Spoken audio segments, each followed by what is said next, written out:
Hey guys, it's Linda and welcome back. I did a sewing tutorial on a faux fur coat and actually borrowed my friend's jacket to use as the base. Anyways, if you are sewing fur for the first time, make sure you have a vacuum handy because it's going to get really messy. Other than that, please let me know if you guys have any questions and make sure you guys give it a thumbs up if you like the video, and don't forget to click that subscribe button and that notification bell.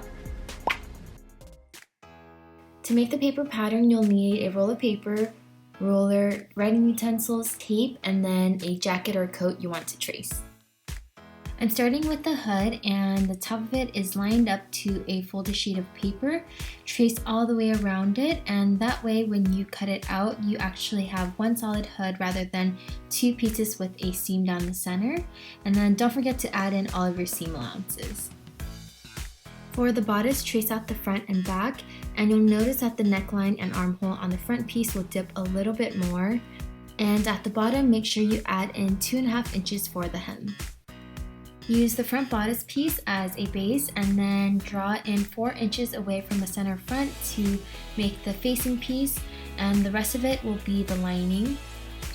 On the lining, don't forget to remove 2.5 inches to account for the fold over hem, and then once you have the two pieces cut out, make sure you also add back in the seam allowance. Fold in the seam allowance on the back bodice piece and then trace around the neckline. I traced it onto a folded sheet of paper, that way when you open it up, it's one solid piece.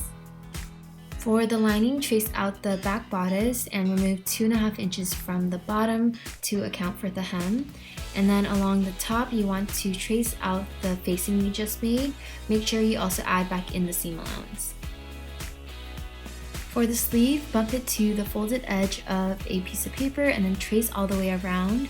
Make sure you are getting the marks for the front and back armhole. Add in 2 inches at the base of the sleeve for the hem. Instead of making a brand new piece, I marked 2.5 inches up from the base.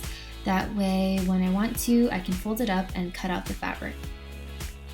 To make the pockets, start with the bodice piece and 2 notches that are about 5 inches apart, and then draw out your pocket shape, but you want it to be 1/2 inch higher and 1/2 inch lower than the notches. The rest of the pocket could be any shape you want as long as your hand can fit into them. Before you cut out the fabric, go in and make sure all the seam allowances are there and that all of the notches match up. And if you're missing any, to add them because they're so helpful when you are sewing. For the fur, you have the hood, front bodice, back bodice, sleeve, front facing, and back facing. And then on the lining, you have the front lining, back lining, sleeve lining, and pockets. Phew, that was a mouthful, but now on to the cut and sew. Lay the fur face down and then plan out all of the pattern pieces so that the grains line up. And then for anything that you need double of, make sure you are also tracing the mirrored piece. When cutting the fur, only go through the base layer with the tip of your scissors so that you don't actually cut off any fur you need. Fold the lining in half and then cut out all of the lining pieces. I started with the sleeve and fold them in half, right side to right side, and sew up the seam. For the hood, fold it in half down center and then sew along the curved edge. You want to start out with a small point and then work your way to 1/2 inch for the rest of the seam. Once the two are sewn, flip one inside out and then tuck the other one in. You want to pin them right side to right side and sew along that edge. Lay the back bodice pieces right side to right side and then sew up the center back seam. It should look a little something like this, and then after that you want to lay the front pieces directly on top and sew up the shoulders. To add the pockets, lay them on top of the bodice pieces, lining up all of the notches. And I like to pin them into place and sew them just under 1/2 inch along the side. After the straight stitch, go back in and do an understitch to keep the pocket in its place. Once the pockets are on, lay them right side to right side and then sew up the side seam going around the edge of the pockets.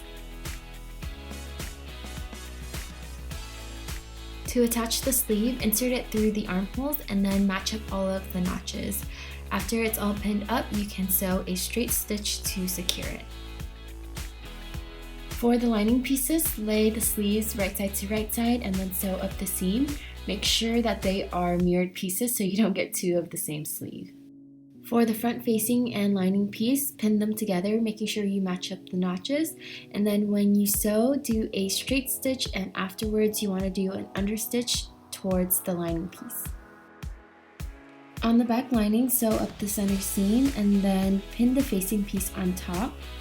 You want to do a straight stitch and then afterwards do an understitch towards the lining piece.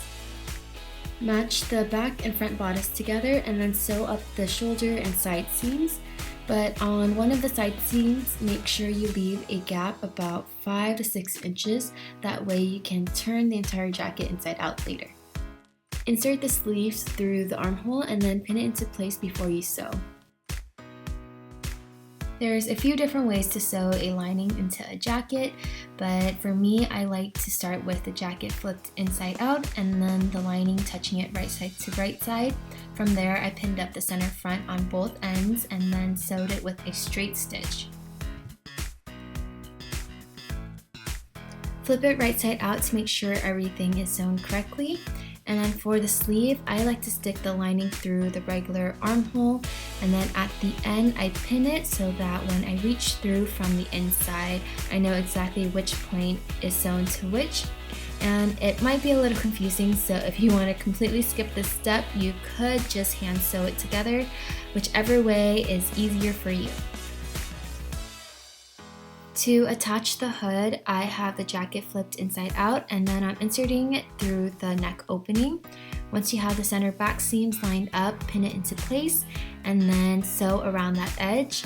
Originally, I wanted to sew it similar to how I would a collar and pinch all 4 layers and just seal it all up, but my machine couldn't handle it, so I did 2 layers at a time and then went back in with a hand sewing needle so that I could pinch it all together. To finish off the hem, reach your arm through the little opening you left in the lining and then grab 2 points that should be sewn together. From here, pin that piece and then pull everything else through. Then sew a straight stitch to seal off all of the lining. Once you pull everything through that little opening, you will have a nice clean hem. The only thing is you still have the facing pieces sticking out, so I just folded mine up and then hand stitched it closed. And then for the opening in the lining fabric, you can either hand sew it, but I chose to just sew it up on the machine because it's a lot faster, and just make sure you sew as close to the edge as you can.